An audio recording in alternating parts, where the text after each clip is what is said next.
Welcome to Brooker Ceramics. I often get asked by my followers, how do I turn bone dry clay like this back into more reusable clay? This is a really important part of pottery because if you make a mistake or your cup breaks before the firing process, you can then recycle the clay back into something that's a bit more reusable and continue the process. It's worth noting that this clay process will only work on bone dry clay. It won't work on clay that has already been fired to either bisque or glaze because the clay responds very differently. So before you begin this process, you must make sure the clay is bone dry, like you can see here. Clay that's kind of slightly leather hard, like this stuff, won't work or won't work as well. So what I like to do is when I trim or when I make mistakes, I'll set them aside in a pile and allow that pile to dry out until it's bone dry before starting this process. So I'll show you that now. So here's some of the clay that I've begun to dry out. You can see here whilst this clay is dry, it's still a little bit moist. And here's some clay that I've just trimmed up, and again, it's not in a good condition. This is the kind of clay you're looking for. You'll notice how it is considerably lighter. And when it goes white like this, depending on the type of clay you have, that's when I know it's ready to, ready to be broken down. Often when I get big sheets like this, I'll break them down into further smaller chunks, like you can see on the left. And this just helps with the drying process. If the clay chunks are too thick, it can take quite a while for them to dry out.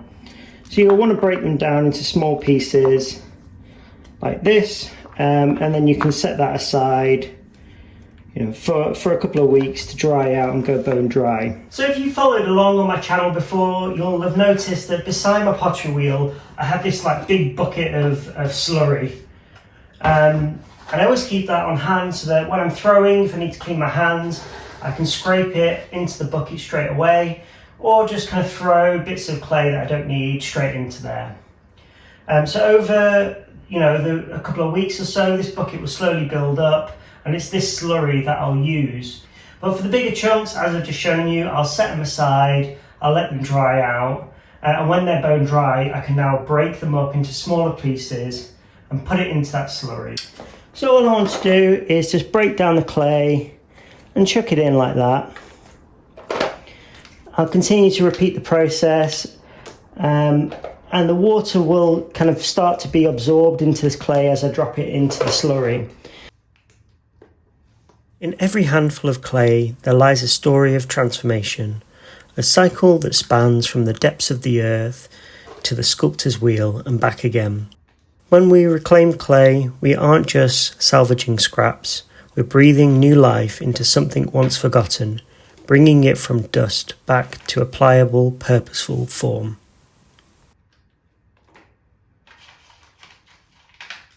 So now that I've broken down that clay and put it into the slurry, it's time to stir it. So I'll stir it, I'll then let it set aside for probably 24 hours, again so that the water can really soak into that bone dry clay. Then I'll come in and do a final stir before laying it out on my plaster bat for it to begin to dry out. This can be quite a messy process, so I like to wear a glove, and it also allows me to just clean the clay off my hands into my other water bucket, and I can then reuse that. Water joins earth, softening edges, blurring boundaries between what was and what will be. The rigid becomes fluid, dissolving with patience and care. It's in these moments that clay begins to surrender, preparing for another journey, another creation.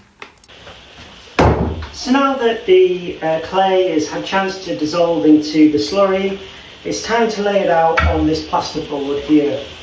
This is something that I've made from my own home, just mixing plaster together and pouring it into these kind of closed bins that you put under your bed.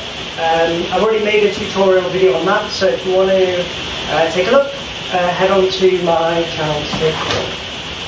So what we want to do here is just pour the clay out onto the slab and then let it dry out for a few days.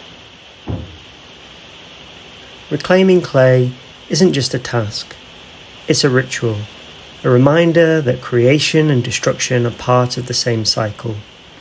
In our hands, this material transforms, humbling us, teaching us that nothing is ever truly wasted, only waiting to be reshaped or reborn.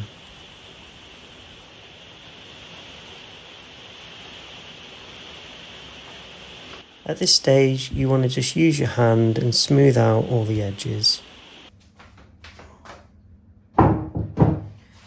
So a few days later, and the clay is now dry and ready to be processed. So what I want to do is come in and start to wedge the clay so that it can be reused.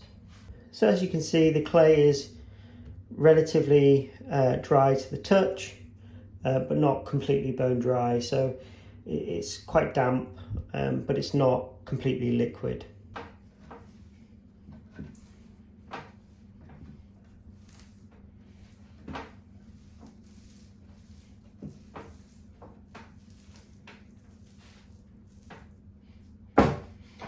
A good indicator that the clay is ready is that when I peeled it off the slab, it all comes off in one piece, and that there's no clay residue left on the main part of the slab itself. So if you begin to peel off your clay and you notice that there's big chunks that are still sticking to the slab, you might want to leave it for another day or two before you begin this process.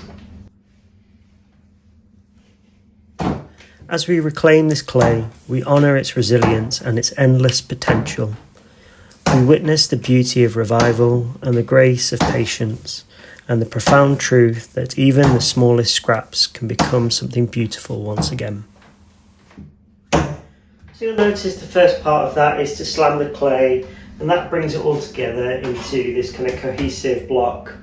What I'm going to do next is pull off sections of the clay and pile them up separately, and that will allow me to mix or redistribute the clay that might not be as consistent throughout the block.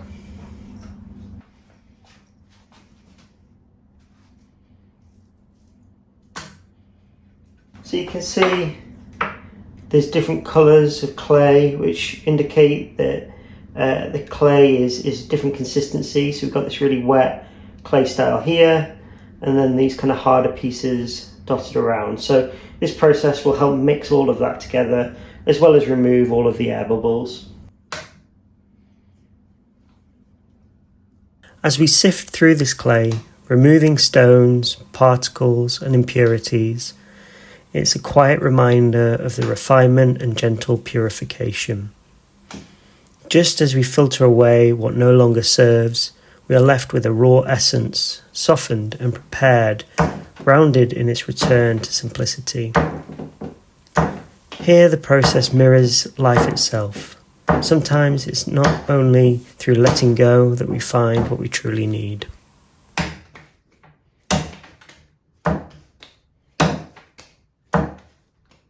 So the next step in this process is to begin wedging the clay. This is where I'll take the clay ball, I'll push it down into the clay, into the slab, tilt it, turn it up and begin to push it. And I'll repeat this process over and over again. And what this does is it slowly stretches out the clay, removing any air bubbles, as well as mixing it in so that it's all consistent throughout. Over time, the clay begins to settle, sinking into its form once more. It doesn't rush, instead it finds its place layer by layer, slowly separating, shifting. Each stage of this process speaks of patience, a silent acceptance of time's work. And in this quiet transformation, we witness resilience, how, even when fractured, clay holds within itself the potential to become whole again.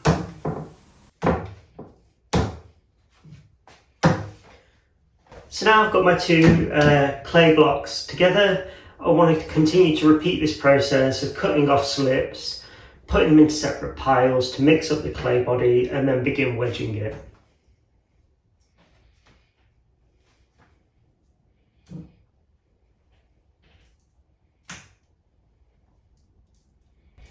You can see The clay consistency now is starting to have less air bubbles, as well as these black dots, these darker brown dots are beginning to be a bit more consistently dispersed.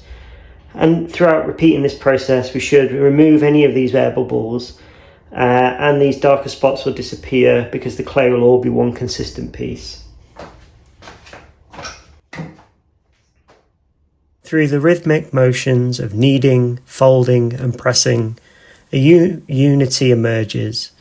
The clay becomes a single cohesive body, ready to be shaped. In this process, we find not just a metaphor, but a truth. That truth's strength comes not from staying untouched, but from the act of merging the old with the new, building layers of resilience through each fold.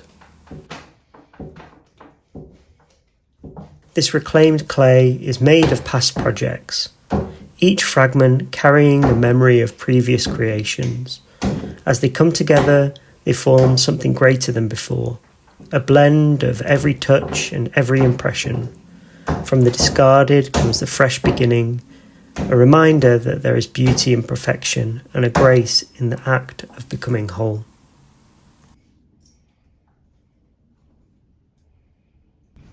So you can see the progress now. There's even less air bubbles and these darker spots are even fewer and smaller. So probably going to do this one last time because that will give us a really nice consistency of clay. And before I use any clay, I always go through this process again of wedging and doing that final stretch. And finally, this clay finds itself in the hands of the maker, ready to be shaped once again. It's here on the wheel that the cycle finds its purpose. Every reclaimed particle, every softened edge, every drop of water has led to this moment. A dance of creation that echoes the earth itself, eternal and endlessly renewed.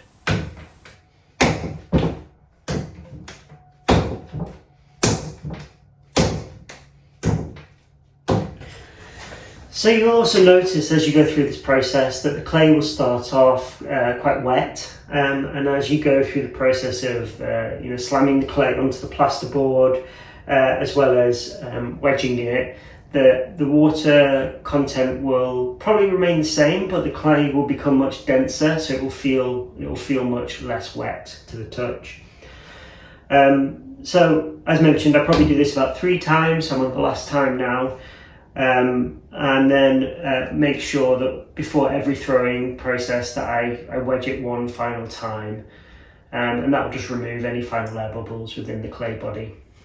So if we have the 2 pieces of clay side by side, you'll see how the old clay that needs to go through that final wedging process, it still feels and looks very stretchy, with the surface being quite dappled, and when you touch it, it responds.